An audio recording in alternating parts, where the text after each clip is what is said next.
may not be the right person to ask them, but is the board happy with your performance? I'm not the right person to ask. What about oil prices? You're assuming that oil prices are going down, and that's a big part in the fall in your projection of low inflation. But you also note in the document that oil traders in the futures market are assuming that prices either stay where they are or even rise. Yeah, I mean, for all forecasters around the world, forecasting oil prices has been a big problem with a lot of errors, and that is still the case. The price went over $130. It's actually somewhat down at the moment, but we don't know where that goes. We can only go on futures, which is more or less staying quick supply for a while, and consensus forecasts, which say no, it comes off and we're pretty close to that consensus forecast. So essentially you're saying the market's wrong? No, we're saying, well, there's a futures market in there. It reflects some futures trading. It doesn't necessarily reflect all transactional trading. You'll be aware that we've now seen a build-up of speculative positions in the oil market and other commodities markets to quite unknown levels. That makes it very difficult to interpret some of these numbers now. The speculative positions in oil, for example, are roughly equivalent to a year's supply by China, which is very, very large. We don't know where that goes. It won't build up forever. Some of that will come off. So we think, after a lot of careful thought, we've got the right position in there, which is roughly where a very large number of forecasters, many much closer to the oil market than we are, have taken the position. Do you think that the spike in oil prices and food prices over the year is likely to be sustained for a long period, that this is more than just some sort of one-off thing, and therefore that your monetary policy needs to account for almost a structural shift in those prices? Well, I mean that is an interesting question that we and many other central banks are grappling with at the minute. The policy targets agreement says that stuff happens, and when stuff happens, keep focused on the medium term. But the stuff they're talking about is generally thought to be short-term price spikes. We've had 4 years of oil price hikes now. It's been much longer than we've seen since, well, almost ever actually. And that means that this has been a much longer price spike than before. It's put monetary policies around the world under tension, and I don't think ours is any exception to that. We keep looking on the medium term. That's what we instructed. It's what we feel the PTA should say. We'll keep doing that, but we're not. We do need to make a difference between cyclical moves and structural moves.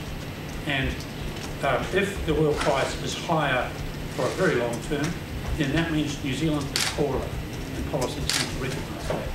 We're not necessarily taking that position yet. What are the risks that you refer to in terms of repeating the errors of the 1970s, cutting rates too soon in case of high oil prices? Well, I think the 1970s is another world for us now, because you'll recall that we had fixed exchange rates, we had controls on capital movements, and that in itself made economies much less flexible, but meant that politicians felt there was more room to build insulated walls around the country. That case ended with some big projects, and at the time those caused considerable problems. We're not in that position now. If you go back to the East Asia crisis, 97, 98, which we think is a deeper trough than we're in or heading to now, you will see that New Zealand bounced out of that very quickly. What are the risks, though, of cutting rates in the face of high oil prices? Yes, well, there are risks in doing that, and the risks are that actually inflation stays high or goes higher, or that we embed higher inflation expectations and people start building into their pricing or into their wage negotiations the expectation that inflation stays with us. We'll be watching the wage rounds this year, for example, and we'd expect both employers and employees to take a position where they do look forward, not just looking back, as to the state of the economy and those sort of things, and keeping those models. You seem to be giving us a pretty strong message to the unions, don't ask for too much. Well, we're giving a message to both unions and employers, which is that you've got to be realistic. It's softening conditions in New Zealand that has to be taken into account in those negotiations. So, any group of workers negotiating towards the end of the year, you wouldn't expect them to ask for 4.7% to make up for the rise in cost of living. We wouldn't have any comment on that other than you might be conflicted and asking a question like that. Like I'll ask it then. You still won't answer it? No, I'm not commenting. Another feature, of course, which is here in the forecasts, but which we can't forecast with any degree of short-term accuracy, is the exchange rate.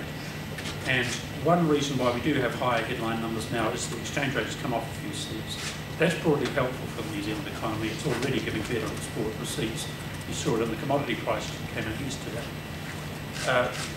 We don't know where the exchange rate is going to go over the near term, but that does make a difference to our inflation picture as well. And that again is something that we'll have to factor in as to cuts in the future. So you're hoping to avoid a dramatic drop in the currency? Yes. If there was a dramatic drop, would you have to increase interest rates to stop? Oh, look, again, that's completely hypothetical, but we're quite clear that that some softening of the exchange rate driven by economic fundamentals may be a very desirable thing, but a very large impact would have, in turn, a very big impact on inflation, and we wouldn't see that happening. Well, just in relation to the dairy payout last week announcement, is that factored in at all? Yeah, broadly, some of that was a little bit outside of what we had expected, but it's broadly factored in for this year. Good, well, thank you very much.